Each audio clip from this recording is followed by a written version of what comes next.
ultimate fanfare.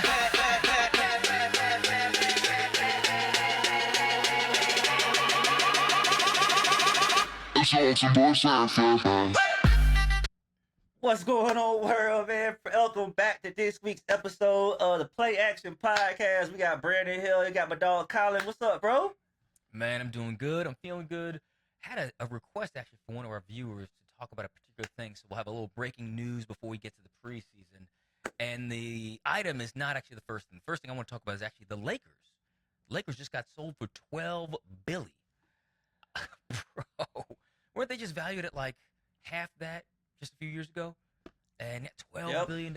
And then Jeannie Buss, she's trying to go against all that. Bro, I just seen it before we got on air that Jeannie Buss just sold her 17.5% stake left in the Lakers and just cashed out. Jerry Buss is probably rolling in his grave right now. He's sitting there like, what did y'all just do? And it's like, they just sold the Lakers 10 months ago. Yeah. For $10 billion. Yeah. And $10 billion, okay. And then 10 months now, they made $2 billion more. Yes, apparently. That is. This is crazy. Hey, shout out the Kushner family. Right. Yep. They did their thing because they partnered with Bob Iger. That's a power move because they got Disney behind them. Because I heard some behind closed doors stuff that the NFL owns like 10% of ESPN. Mm-hmm. So they can kind of curate the news that's, distributed through ESPN. So I was like, okay, if that's the case, well, the Lakers have 100%, like the majority percentage. They would never be another bad Lakers story coming out because this dude owns Disney, which owns ESPN and everything. You know what I'm saying? All the other stuff, Marvel. Man. It's gonna be crazy.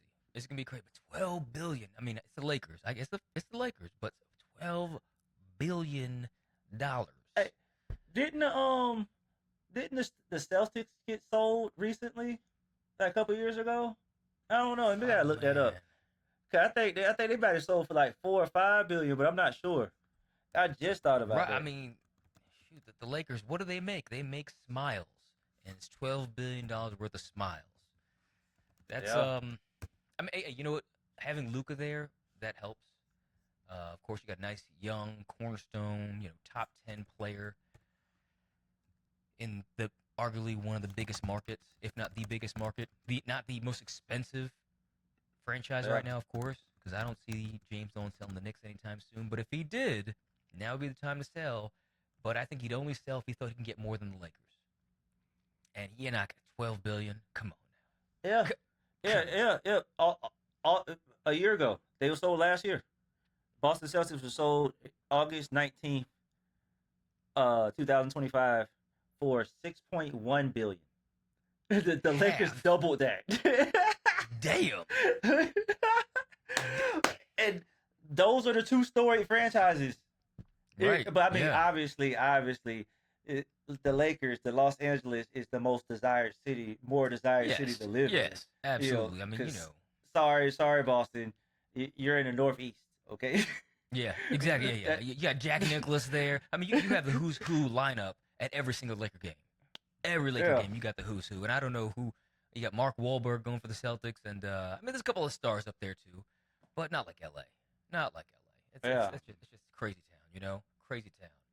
It's also crazy town is going to the NFL, and this is the one we're talking about, is Tampa Bay Buccaneers. The most important position in all of sports is the quarterback. And they're kind of like playing a game with Baker Mayfield. I don't get it. I know he's not 25. I think it was 30, 31, something like that. So he's still young for a quarterback. He's in the prime of his career. He's been playing well. Tampa Bay, if you take out a legend, right? Your last couple Super Bowls was by a legend and one non-legend. Tom Brady, the legend, and then Brad Johnson before that. What were you doing in between there? You had a rock star defense. That's what you're doing with. But now you have a decent defense, but you have a good offense. Sure, that thing up. If he wants 3, you offered him 2 years, what, 100 million, 2 years, 50 million a year, which is nothing to sneeze at. That's good money. But Baker wants a little more, security, which I'd understand, especially at this in his career. Like, give him 4 years, 3 years guaranteed money. Maybe at 40 million a year, maybe at 4-year, 160, 3 years. I think that would be fair to him, and I think Baker would probably take something like that. I don't think he's trying to, break the market. He knows he's not putting up Matt Stafford type numbers. He didn't win a Super Bowl like Sam Darnold, but he's still a damn good quarterback. And I don't know what Tampa Bay's doing. They're gonna miss out on him, and next year they're gonna be too good to grab a good quarterback in the draft, and they're just gonna be one of those teams that are just those teams, hoping to ruin some season at the end of the year.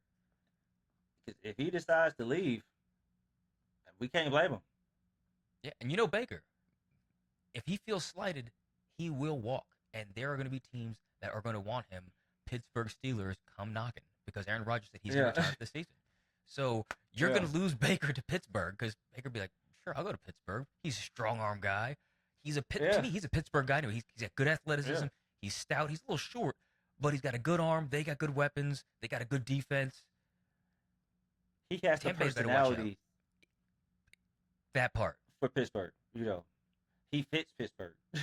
Yeah, oh, absolutely. He's a hard-nosed lunch pail guy. So, yeah, I don't know. I think Tampa Bay is making a mistake here. And if he starts putting on a rock star season, you better hope that Baker's willing to come and negotiate. Because he said once Baker had his suspense date, he said, I'm not negotiating for that. And hopefully, if Baker is killing it, open up negotiations. I'd love to see you in Tampa Bay. It's nice and warm. My buddy Danny Alonso, shout out Danny. He would love to see Baker stay there in Tampa and continue Tampa building on good, positive, quality seasons instead of going into who knows what kind of purgatory when you're just, a middling team. Yeah. So, I don't know. We'll see, man. We'll see. On to your boy, Jayden Daniels. So he didn't do anything wrong. I think that we're just having a little fun with it. But, he was upset LSU, gave away his number 5, and, they don't respect him like Burrow. And I'm like, okay, Burrow had arguably the best college season in the history of college football, capped off with a Heisman and a national championship and a number 1 overall pick. Stop it, okay? But the thing I do like is all of the memes. 5 guys have changed their name to 4 guys out of respect to Jayden Daniels, number 5. Yeah. Someone... Emily Bama by Fitty said, do y'all think Jayden Daniels would be okay with me throwing my son's 5th birthday party? Hey, Jayden Daniels probably not. He's like, hey, your son's going to have to go from 4 to 6. Skip that one. Jayden Daniels has sent Adam Levine a cease and desist. Daniels can't believe that he's the only person that can truly represent Maroon 5. I mean, Jayden, I got to say, I hope he's laughing at this stuff. I hope he's laughing. I hope he's going to get mad at it. I hope he's laughing at it because it just shows his popularity that he's worth making memes about. Yeah, I'm going to be real with you. That year he won the Heisman. Yeah. Like, legit, no disrespect to him, okay? Because he has been a good player in the NFL when he's been healthy. But legit, I was like, who? Who won? Like, LSU quarterback had a good year? Huh? Yeah. Are you sure? The LSU quarterback won. Yeah. What's his name again? Yeah. Like, these are my legit questions when he came out of nowhere. When he won the Heisman. So, like, I'm going to be real with you. Like, I did not know of this dude before he won the Heisman. Like, I don't remember him in the national championship game that year. Yeah, correct. He was not. So why, I don't understand how he could be compared to Joe Burrows. And I'm not being biased. I know that's my boy. I rock with Joe. You know what I'm saying? Yeah. Like that's one of the ones I rock with. So right next to Lamar type. That's one of my boys. Because his swag and how how he carry himself and how he is as a person, he's still a good dude. But he's just in one of those unfortunate situations. The Bengals, where they have never gotten any of their franchise quarterbacks a defense. So I was like, they have always had great wide receivers and great quarterbacks with no defense. And I don't understand where the state that owns the NFL Hall of Fame, they are a member of that state. And I don't know how they just forget the other side of the football. Right.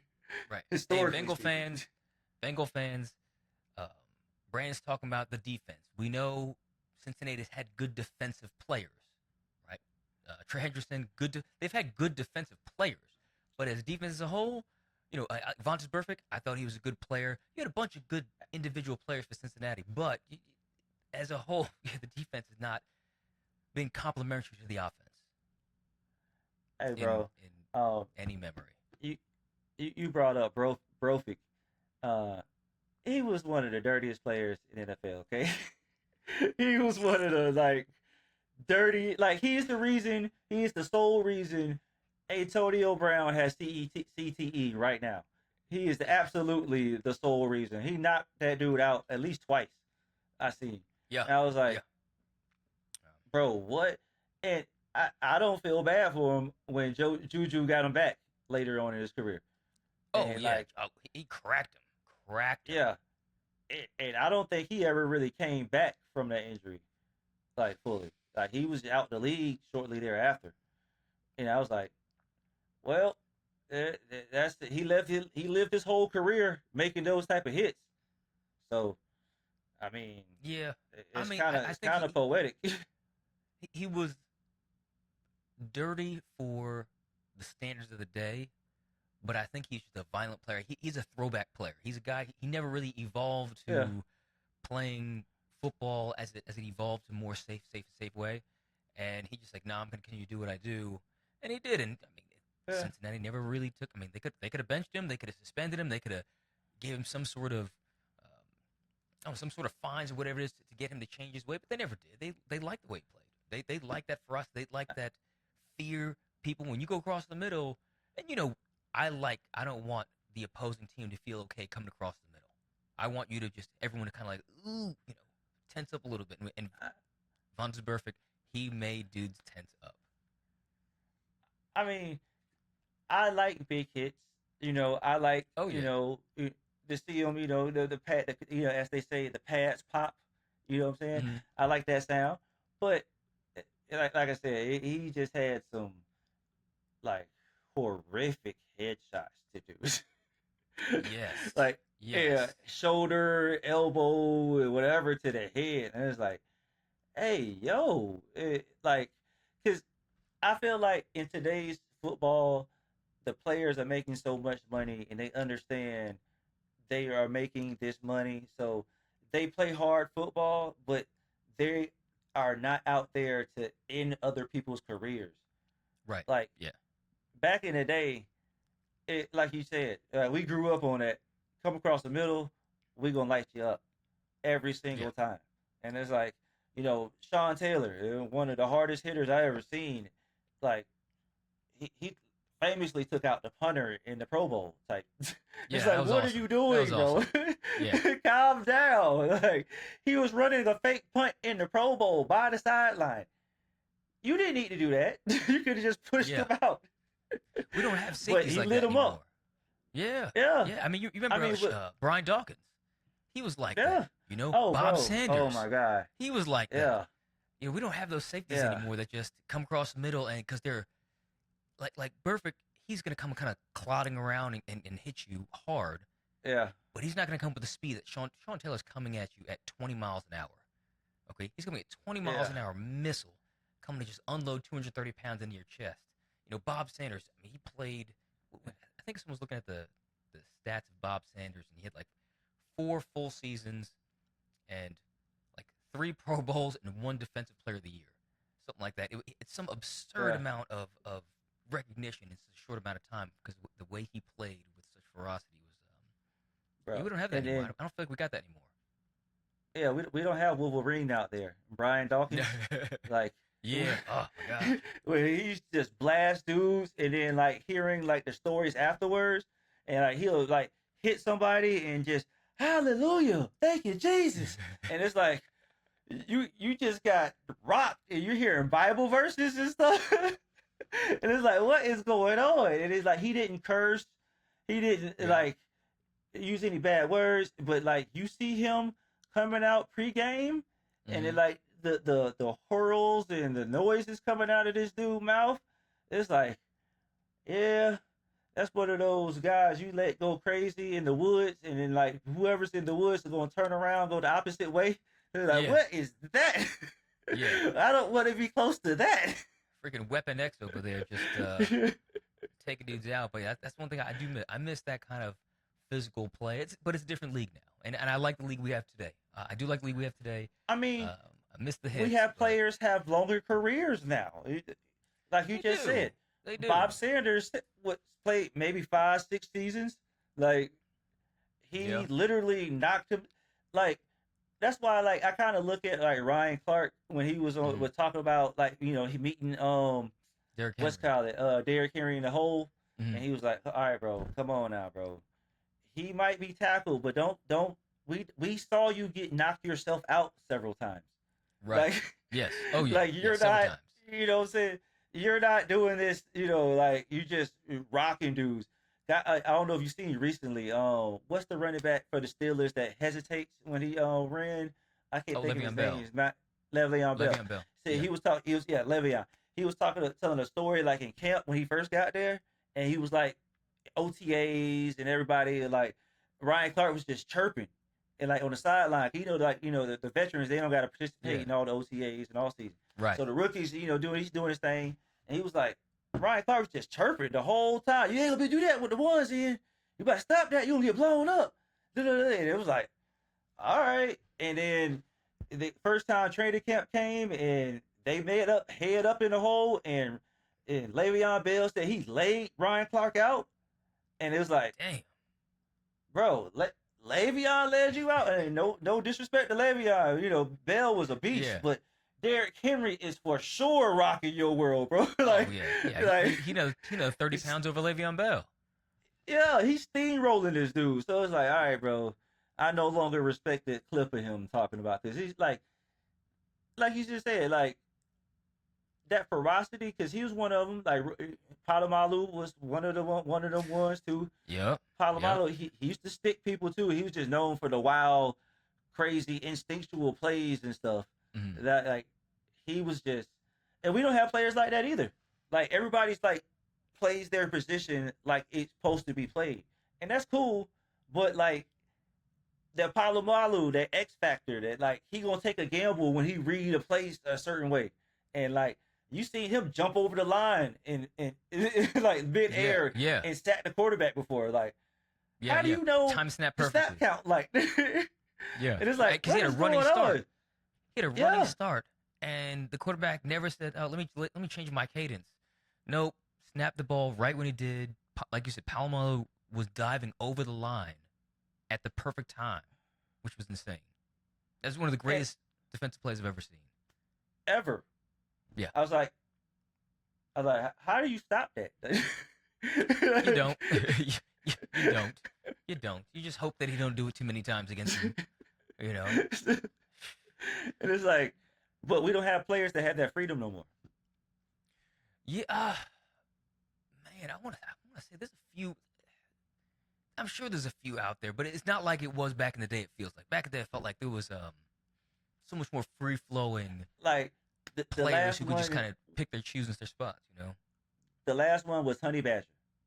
Oh, Tom Matthew, yeah. Like he could pick some spots and gamble, and it's like he could mix some things up. And I was like, I mean, that's kind of like those Cajun, those riverboat gamblers.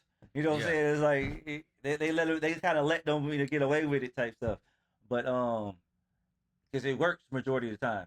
And I remember they was like, Ryan Clark was telling stories about Palomalu. It was like the coaches used to just say, "Hey, look, guys, we can't do this," and they would never call out Palomalu in film study. Yeah. It would just always be guys. Yeah, exactly. Because you needed his creativity, He needs creativity. Hey, and speaking of the Steelers, staying with them, did you see their preseason game against the Packers? Yeah. All their quarterbacks played well. But what did I talked about Drew Allar in the beginning of the college season, and he didn't have a great college year, but the previous years he had a bad last year, or not a great last year is what it was, but he had been a stud all the way through college. Okay, ended up going to Steelers, 10 for 13, 153 and 2 touchdowns. That looks like you might be the guy when Aaron Rodgers steps down. Or maybe Aaron doesn't play as well. You got to put this stuff together because they still have Will Howard. I know they like Will Howard too. Yeah. You got Mason Rudolph. I don't know. He's not even that old, but it feels like Mason Rudolph should be like 40 years old. But the Steelers love him, But like you said, Mike Tomlinson's gone, so Mason Rudolph's probably not going to make the roster. But Drew Allar out of Penn State, he is big, strong. He was the comps to him were before his last year in college were Josh Allen. He can move a little bit. He's got a howitzer for an arm, and he's like 6'5", 240. So, and he looks like a Pittsburgh Steelers quarterback. I was just going to say that. He looks like a Pittsburgh, Ben Roethlisberger, bigger stature type of dude, and it's going to make it happen. So I definitely like that. It could be one of those situations, like, I mean, obviously everybody's not Patrick Mahomes, but like how Patrick Mahomes sat out a year behind Alex Smith, and it was like, all right, I can learn from Aaron Rodgers as long as he just don't be eating anything that Aaron Rodgers eats. Right. From brought from home food. Yeah, I'm good. Exactly. But I mean, the only thing that'll stop Drew Allar is, like we said before, Baker Mayfield. Baker doesn't get taken care of. Yeah. And Drew, I don't know. We'll see. But I really like Drew Allar. I really would like to see more of him during this preseason. Bro, I just thought about that. The only thing I really know of Rudolph, like, remember of Rudolph from I know what you're gonna say. His highlight, like me fearing for his life when Myles Garrett grabbed his helmet and swung it at him. I was like, hit him on the head with his own helmet. Oh my God, yeah. I was like, bro, this dude might get arrested on the field. Like, hey, there's some people that said he should have. Someone said he should have gotten arrested. I mean, dude, you're 6'5", 280, 290 on a quarterback that is like 6'2", 215, and you're swinging a weapon. His own equipment, and you hit him. So, yeah. I don't know what. I mean, I heard what Miles said. No one corroborated what he said, but that was crazy. Like you said, I was worried for Mason Rudolph's life when you saw that. Like, oh my God, if they ever play again, he's dead man. He is a dead man walking. Bro, I remember like seeing the swing mid swing. I'm like, oh my God, we about to see somebody down the field. Like, oh my, crazy, please man. don't make this happen. Oh my God. And I was like, unfortunately, I was like, this is not helping race relations. Oh my. No, yeah, exactly. Come on, Miles. You're better than that. Come on, You're better Miles. than that. Damn. Just try, baby. Just say anything. It's like KG saying that. I don't know. So what he said? Dirk called him the N-word in the middle of a game. He said Yeah. I said it in German. KG knew. He was just BSing, He's just hyping himself up, But yeah, man, it was just that's. But now we'll see Myles Garrett there in Los Angeles. I'm excited for that. Yeah. I'm not excited to see him play my Giants in week 2, but I'm excited to see what he does the rest of the year. Yes, sir. Aaron Donald's second workout was reported today. As a matter of fact, Yes. just thought I'd throw that in there. Throw that out there. Damn it. All to heck. Thanks, NFL. I don't know what you did. Thanos. But Thanos is exactly. Oh, yeah, Thanos. It's Thanos and Thanos. That's what you're gonna have out there on the defense, and combined with the highest paid cornerback in Trent McDuffie, or was the highest paid cornerback in Trent McDuffie. Yeah, so it's Yeah, I just thought. Yeah, Thanos and Superman. Yeah, exactly. I don't know who's who. Interchangeable. Legit interchangeable. Exactly, man. Shoot, man. Hey, speaking of Superman, because he's been comped to Cam Newton, but Anthony Richardson, he's back playing quarterback for the Colts again after his injury. And against the Super Bowl contenders, New England Patriots, who was then quarterback by former Giant Tommy Cutlets, Tommy DeVito, and both players played well. Tommy had 13 for 22 for 138 and a touchdown. Anthony Richardson didn't have a touchdown. He was 11-14 at a pick, but 145 yards, and also another 6 carries for 3 yards on the ground. So he has not lost his legs. There's explosion. And the last thing I heard was the Colts brass were talking about the possible keep Richardson, which I think is a good idea. He's young. He only had a year of college experience. He needs some NFL experience. He needs some maturity. I think sitting behind Daniel Jones is going to help him out. Not that Daniel Jones is such a great quarterback who's going to teach him how to play, but he's going to get to see the NFL for another year and eventually maybe start, because he has all the physical ability, right? He's got a huge arm. He's not very accurate, but a lot of quarterbacks aren't accurate when they come in. He's got a big arm. He's still got the legs. He's still 6'3", 240. Still runs probably a 4.44, 5.40. And like I said, he was 11-14 for 145, so he was throwing the ball down the field a little bit. I think it's a good idea for the Colts. But, again, this is a meaningless preseason game, ended in a tie. What do you think, man? You think the Colts are trending upwards still, now with Danny Dimes back? And is New England to continue their ascension and find their way back to the Super Bowl? Well, I'm a fan of Indiana Jones. I'm a big fan of Indiana Jones up there. That's my boy. I think he was like 8-0, 8-1 or something to start the season out like that. Yeah, so, I'm a big fan before he got hurt. So, yeah, of course I'm riding with my boy. But Anthony Richardson, yeah, I have like zero faith in this dude, bro. Zero faith. Like, just to be honest, completely honest with you, a little bit of faith. bro. Come on, a little bit. Bro, this is his third, maybe fourth year in the NFL, and he's still learning. Yeah, he's still trying to learn how to be a quarterback and do the right fourth thing. Year. Yeah, yeah. It's like, bro, what have you been doing? Like, A whole lot of nothing. Indiana's not. It's not too much to do in Indiana. It's not like you're one of these popping cities, bro. Lock in, and it's like, I don't know. I don't know who his camp is. Like, I know Well Off Media. They give us intimate behind the scenes of Shador. Mm-hmm. I know. At least my boy putting in work, and I see him off season throwing. I gotta go do some research on Richardson to see if he has a YouTube channel to see has he been doing anything. Like, have you just been playing a game or like playing video games and that all season? But he did a preseason game though. I thought he played well. He did accurate. this. Yeah. But I mean, this is fourth year, bro. He should be playing real good in the preseason, especially being a high first round pick.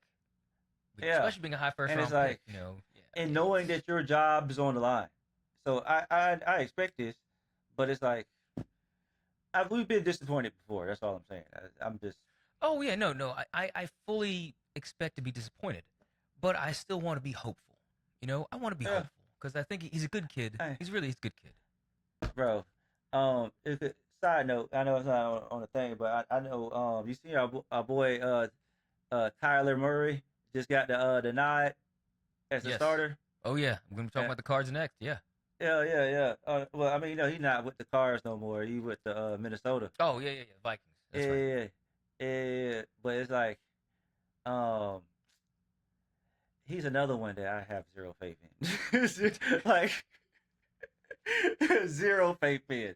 Like, I can almost guarantee when Grand Theft Auto come out in November, his play production is going to drop drastically.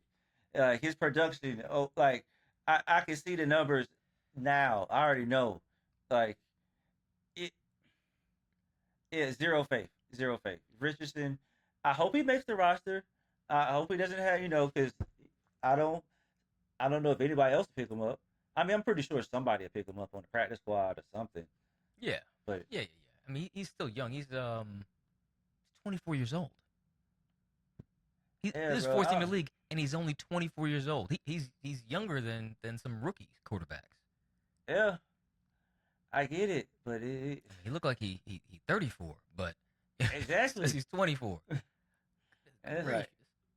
Yeah, I don't get it, bro. This dude, like I said, it's going in his fourth year.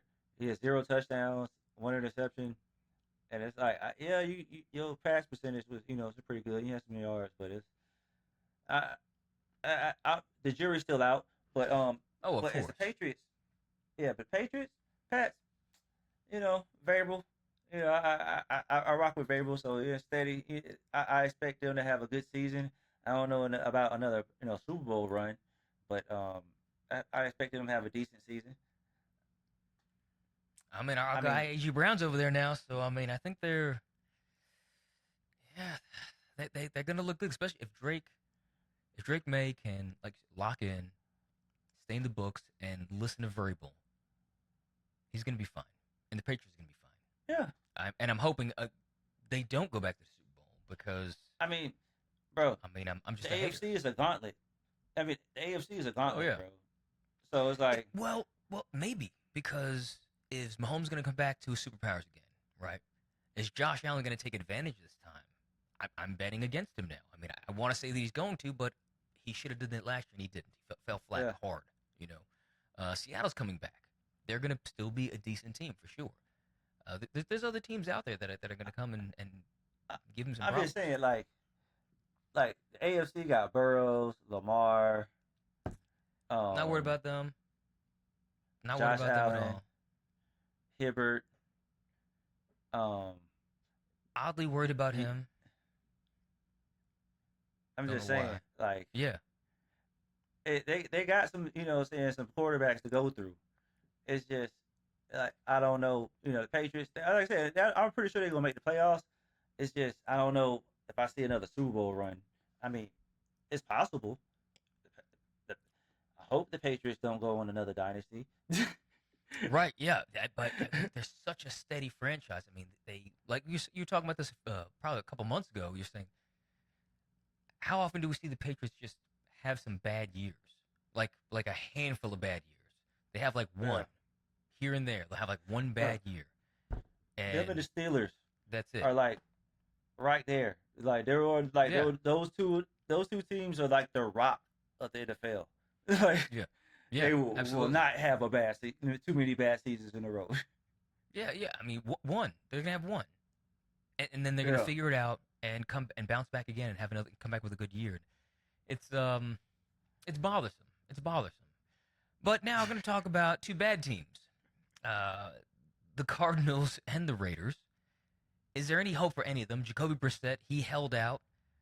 They brought him in. He went, he's going to be the starting quarterback. Went 5 for 5, 44 yards and a touchdown. Kirk Cousins, 5 for 650 and a touchdown. But Mendoza also had a good game. Went 10 for 16, 97 yards and a touch, And the backup there in Arizona, Gardner Minshew. Yes, he is still in the league. He's not an old guy, but he bounced around. 14 for 16, 101 and 2 touchdowns for the Cardinals, who went over the Raiders 27-14. Even though they won, I have no faith in the Cardinals because it's Arizona. They're going to be what the Bucks are going to be if they don't figure out the quarterback situation. Okay, again, Tampa Bay, you need to figure it out, or else you're going to be the Cardinals because that's really who you're going to be. And the Raiders, I don't care if they lost to the Cardinals. Mendoza looked good. Genty's going to be Genty. You still got Brock Bowers. You got Michael Mayer. You got two good tight ends. You can almost run that same offense that New England ran when they had Gronk and the killer, Hernandez. Aaron Hernandez. Sorry, I didn't mean to call him the killer. Apologize, family. I just lost the name. But yes, when it was Gronk and Hernandez, man, Michael Mayer and Brock Bowers, those are two really, really good tight ends. And I'm wondering what they're going to do. I'm trying to think. Has Kirk Cousins really utilized his tight ends a lot? I remember. No. Who's it? The Reddit guy. Oh my goodness, he played for the Giants for a year. Oh my goodness, last name Rudolph. Kyle Rudolph. I think it's Kyle Rudolph. Played tight end in there for Minnesota when Kirk was there, and he's a good tight end. But I don't know if Kirk knows how to utilize tight ends the way. I have never seen Kirk Cousins throw the tight ends. It's like even when he was with the Falcons got a pretty good tight end, and he didn't utilize him. Yeah. With Washington, he had Chris Cooley, and Chris Cooley was good at tight end too, but he didn't utilize him that much either. Not as much as I mean, and Cooley was a top 5 tight end, but still didn't get the ball thrown to him as much. With my football knowledge, I know if you have a above average tight end, you have a mismatch every play, and it's like, oh yeah, the quarterback is kind of like doing himself a disservice going away from that matchup. Yeah. So it's like I don't understand it. Yeah. Oh, and other news about the Cardinals. I saw that Jeremiah Love is going to be out for a couple months. High ankle sprain from a hip drop tackle that was not flagged. I know they outlawed the hip drop tackle a couple years ago, and when you watch the slow-mo, this is exactly what happened. The guy grabbed him, dropped his weight onto his leg, rolled him over with his foot pointing in the opposite direction, caused the high ankle sprain. Yeah, it was nasty. So, unfortunately for Jeremiah Love, looks like he may not be at the start of the season, but we hope he has a quick recovery. He might have those Wolverine dreams like Adrian Peterson and just be able to heal up super fast. And that's what I'm hoping for because he's an exciting back. When I was watching some of the runs he did, because he had 11 carries, 58 yards. He got some decent work, and he looked kind of like Saquon a little bit. You know, the way he moved, the little jump cuts, the way he do the spin moves. You know, and granted, he's a rookie. He can't do what Saquon could do today, but he looked really, really good. Very, very coordinated, very fast, very sudden, very decisive. He looked like he was definitely worth the top 5 pick. I mean, running backs is one of the positions that translates to both levels. You know what I'm saying, from college to the pros. Because if you run and you got them instincts and you can see stuff before it happens, that kind of like travels with real well. And it's just sad to see him go out with an injury because I know them high ankle sprains. Oh my gosh. Yeah. I remember crawling around the house sometimes like, oh, this is terrible. What did I do to myself? Yeah. No doubt. Oh, man. Speaking of what you do to yourself, man, you moved to Atlanta, and I know you're not necessarily a Falcons fan, but it kind of is your sort of hometown. Broncos destroyed the Falcons 27-7 in a meaningless preseason game. Meaningless. Tua, and I said I had high hopes for him because I've seen him have good seasons. I've seen him have really good seasons in Miami. Cheetah had back-to-back 1,700-yard seasons, and Tua was his quarterback. He played 5 snaps, 1 fumble lost, bad sack. The memes with Penix pointing to him like, this is the guy? And he wasn't saying that. Yeah. Oh, gosh. And then Cooper Rush. How's Cooper Rush still getting opportunities? He's one, and again, I'm not knocking anyone who gets to get a job, but there are certain quarterbacks that for some reason keep on getting opportunities. Like Matt Flynn, he had 1 good game with the Packers. The last game he had, I had to look it up. He had like 400 some odd yards and 6 touchdowns, and that equated to a big contract with Seattle, bounced around and going back to Green Bay. But he just stayed in the league longer than his talent allowed, in my opinion. You know, C.J. Beathard, he's one of the guys constantly getting chances. Cooper Rush, you light it up one good time. Right. And I don't know if Cooper's ever lit it up before, but holy cow. I mean, he's 32. He's been in the league for 10 years. This will be his 11th year. And he's got a total of 3,700 yards and 20 touchdowns with 14 picks over 10 seasons. But how does my man still get burned? With certain players, they're good teammates. I realize that. Like for somebody, because coaches like certain players and they're good, they're supportive and they're like good players, they're good teammates. Like he plays quarterback. I don't understand it either. I mean, he's been a backup the majority of his career. You know, his whole damn career. Yeah, whole exactly. career. But 37 yards over 10 years. But yeah, right. Obviously, I don't get it.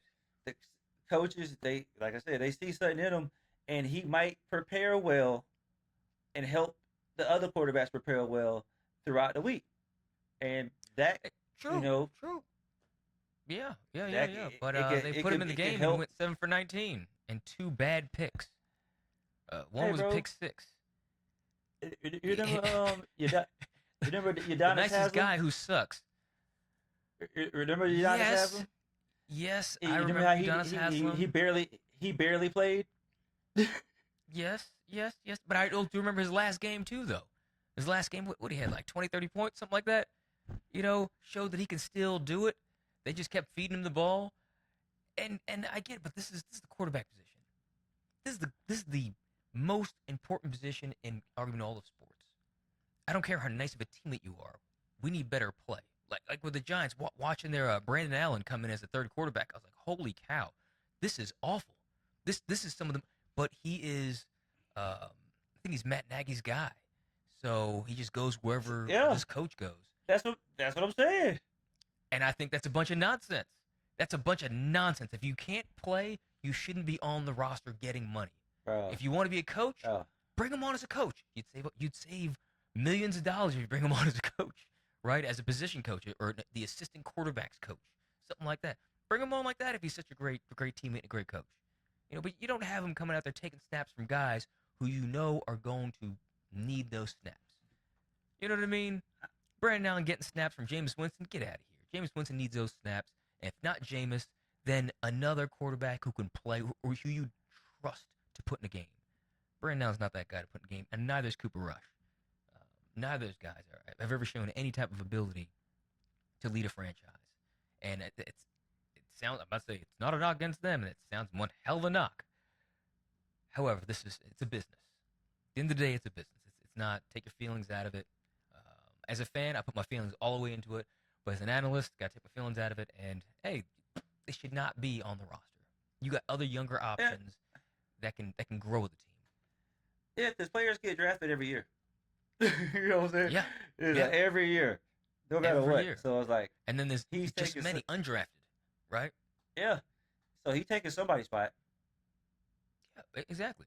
So, somebody who was bust their butt to, and then that younger guy, too, is going to be way cheaper than a veteran who's in 10 years because his minimum is way higher than someone who's been in the league for 0 years minimum or 1, 2, 3, 4 years minimum. So I don't know. That's just where I'm sitting with that though. But Denver, they look good. They look good. I mean, Sean Payton, they always going. He's one of them coaches that I expect them to be solid. And also, let me throw that in there because you brought up how Atlanta is my default team right now just because I'm in Atlanta, the Falcons. Yeah. I see the girl post this on the internet recently. It says, "Oh, I love me a huge Falcon fan, guy. I love me.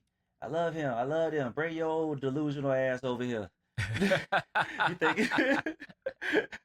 And I was like, "Yeah, she got a point. She knows she don't ball. She don't ball." Sounds about right. It's like, sounds about right. Yeah. Yeah. Because every year, these Falcons fans, we gonna ball out. We gonna do this. We gonna do that. As much as I want Michael Penix to ball out, I don't really see it happening. Like, he a Florida boy and everything. I want him to ball, and it just doesn't happen. Well, he's hurt though. He's hurt. I think he's gonna come back. I know. Tua's gonna get hurt. He's been hurt the last. Mm-hmm. He's been hurt the last 2-3 years. Yes. Yeah. Yes. So it's but so is Penix though. But I'm hoping he comes back healthy when he recovers. No, that's what I'm talking about. Penix. That's what I'm talking about. Penix been hurt his whole career pretty much. I thought you were talking about Tua. I mean, we know Tua. Tua's one. He's one bad play away from trying to take somebody's head up and being out the rest of his career. It's like, bro, I don't even think Tua should be playing football anymore. Okay, to be honest with you, like that's just my personal opinion. Like, bro, you made enough money, you could end up like Antonio Brown. You don't want that. We want to have good a good rest of your life type situation. Because Antonio Brown, he understands that those hits changed him, unfortunately, and it's like I don't know if he knows that. I seen an interview recently where he admitted it. Okay. Or at least he good. verbalized it. At least I didn't know if he was I don't know aware. if he processed it. Yeah, but that watching him talk now compared to beforehand, it's like two different people. Night and day. Yeah, and he is a different person right now, and it's like, unfortunately, it's like one of those guys you went to high school with, and somebody like spiked some of their drink or put something in their stuff, and it's like changed them as a person. And it's like that dude's not the same no more, and it's like, we saw it live on the field. Like, unfortunately, Burford changed that dude's life. Yeah, And it's they like did for the worst. for the worst. For the worst, And man. so it's one of those sad cases. But yeah, I forgot what led us to that point. But Oh man, uh, it's just unfortunate situations that are happening. Unfortunate yeah, situations. it's football. It's football. But yeah, he was talking about Tua because yeah, how many Tua's been knocked out several times, and it's like, all right, bro, uh, you you only get so many of these, bro. Right. And it And kind like of leads after us you get the into first one go or ahead. two, you're susceptible to them after that. Yes. Oh yeah. And that is also equates to also combat sports, combat fighting. Yeah. When guys start getting knocked out, man, they get knocked out easy again and again and again. Oh man. Speaking of that, God bless that dude. I don't want. Yeah, I don't know. I gotta look up his name because if I'm gonna shout him out. But you heard about the boxer that it happened back in the day where he got punched in the back of the head, and he got like it's like in a wheelchair after that. It was like one of the fights. It was one of the fights where like the referee should have stopped it, and the opponent was kept like punching the dude in the back of his head, and it's like this Spanish dude, and it left him like a brain bleeding and type situation. And it was like Damn. one of those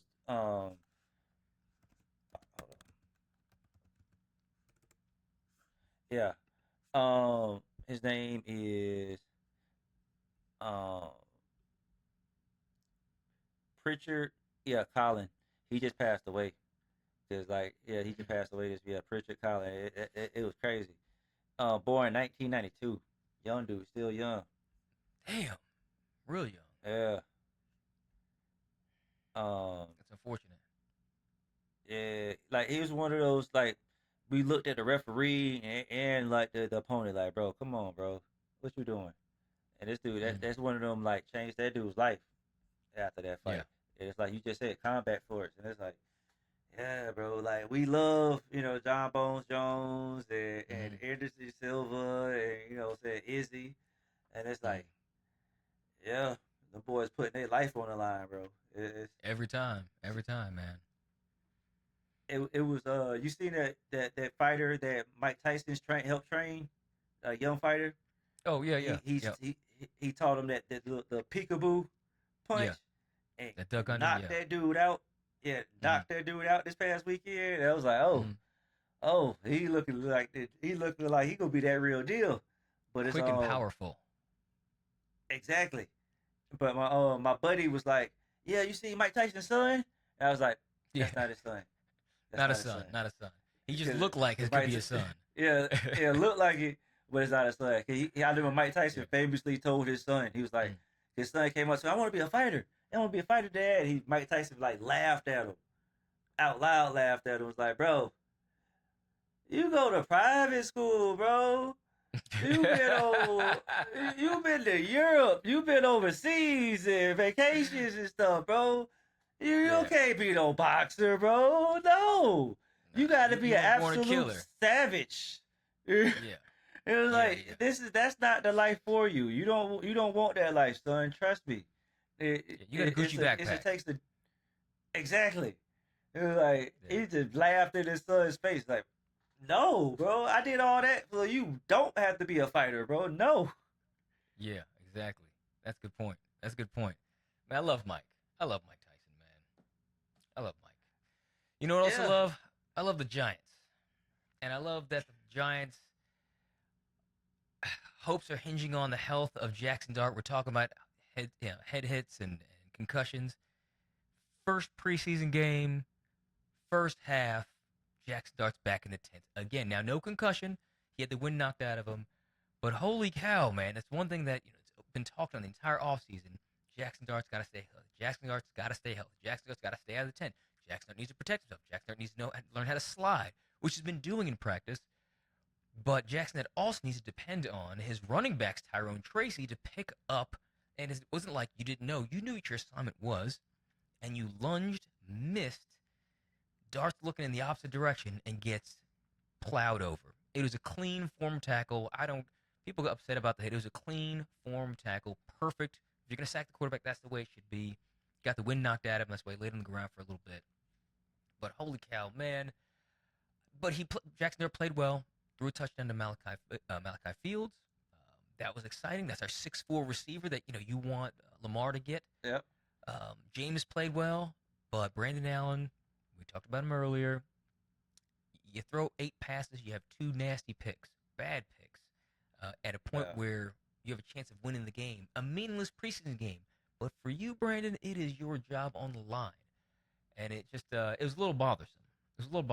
But hey, shout out to Jackson Dart. You played well. You got out unscathed. Carson Wentz came out too. He played well for Minnesota and showed that, hey, he still has a little bit of moxie left. I think he's going to be a good backup to the backup. Actually, he may jump J.J. McCarthy as the backup to Kyler Murray. I think Carson Wentz may have more tools than J.J. McCarthy at this time. But I don't know. We got some fans out there who were upset that I said trade Justin Jefferson, get 2 first-round picks, and guarantee yourself a top quarterback pick. You can trade up for one. And they got upset. They said they need Justin Jefferson. We're going to get a rookie quarterback, and that's also true. Justin Jefferson with a rookie quarterback will be fantastic, but he hasn't helped out J.J. McCarthy. So, hey, we'll see what happens. I mean, me personally, I like to see Justin Jefferson wearing a different shade of purple. Me personally, just go ahead, switch over there to the Baltimore. He got a purple jersey waiting for him. You know what I'm saying? We got a purple jersey waiting for him. We can break that trade. We'll happily give him our tight end. You're going to give a couple first-round picks, too. A couple first-round picks are going to be needed. Whatever it takes. To get my boy a wide receiver. Give me a top wide receiver. Jetta and Zay Flowers, that would be up there with some of the best receiving duos in the league. Yep. That's what that would be. Jetta and Zay. Yeah, absolutely. But again, going back to the Giants, I understand. Yeah, I feel what you're saying. You're going to need a good, solid backup quarterback play because Jackson Dart, bro, he unfortunately, you have to be available to be a good player in this league. And you consistently go into that medical tent. That is not a good look because we know that, you know what I'm saying? We've seen that several times last year. And it's like, bro, I mean, but the tackle, like I say, that block, the dude missed the block. He should have picked up the block. So that was like him, it is what it is. He got to have that pocket presence, though. That's part of it. But yeah, I think we was talking about it. My other homeboy was talking about it. What percentage of women in America do you think have ever got the wind knocked out of them? Oh, it's going to be a very, very small percentage, I would think. And I think, except when they played sports, you play field hockey or some sort of contact sport. Soccer, yeah. Some. That's on. Probably not a lot. I would say under 10%. Yeah, I mean, because we get ourselves knocked. I get the wind knocked out of me. Not so much now, but when I was growing up, doing I know riding bikes, dirt bikes, riding bikes, riding bikes, playing tackle football in the yard. Yeah, you grew up playing tackle football with no pads. I mean, so for the audience out there that's never got the wind knocked out of you, it's one of the most horrible situations in your life. You think you're dying. Yeah. Like you're trying to breathe, but air is not going down in your lungs. I don't understand it. You're like, and it's like, what is your body is freaking out? So you're like, it's for like 10 to 15 seconds. It comes back. It gets normal, but your system has to regulate for a little while after that too. You're like, if there's no snap back at it and get to it, it's like, hold on, bro. Let me collect myself, get myself together. So I understand why Jackson Dart had to go to the tent. I mean, I get it. But it's like, bro, whoo. Yeah. It sucks. Right. And, exactly what you were saying, some of the folks were like, well, if he doesn't want to go in the tent, because Jackson was saying it's curious why he had to go to the tent again, because you were laying on the ground, and no one knew why you're laying on the ground. But something else like, well, you just got to bounce back up. if you had the wind knocked out of you, you can't bounce back up. Yeah. You just can't. It's like having an abdominal cramp, not like a running cramp, but where your muscles seized up and you can't stand up. It's like that, where you have to just sit there until your body says, okay, now you're allowed to get up. Yeah. And so that was with Jaxson. So I'm not worried about him, but at first, when he got hit and he's laying there, I was like, oh, no. Please, because those kind of hits, you could have had the helmet hit the ground. Tua got knocked out one of those times where his helmet hit the ground. It wasn't a helmet to helmet, but his helmet didn't actually hit the ground, so he was okay. But man, that was a good hit though. That was a really good hit. I mean, it's a football hit. It's a football play. You know It was clean, super clean. Yeah, it's clean, super clean. Yeah, clean hit. But it's NFL. It's big boy league. Big boy league, man. Yeah. But yeah. Can't wait for this upcoming week, another round of preseason games. But yes, sir, football season is upon us. But man, I appreciate everybody tuning in this week to the PlayAction Podcast. Please continue to hit us up, give us some comments on all social media platforms. And next week we'll holler at y'all. Peace. Peace out. Welcome to the show where the game comes alive. Breaking down the plays, we keep the spirit high. From the field to the mic with passion and flair. It's the PlayAction Podcast, your ultimate fanfare.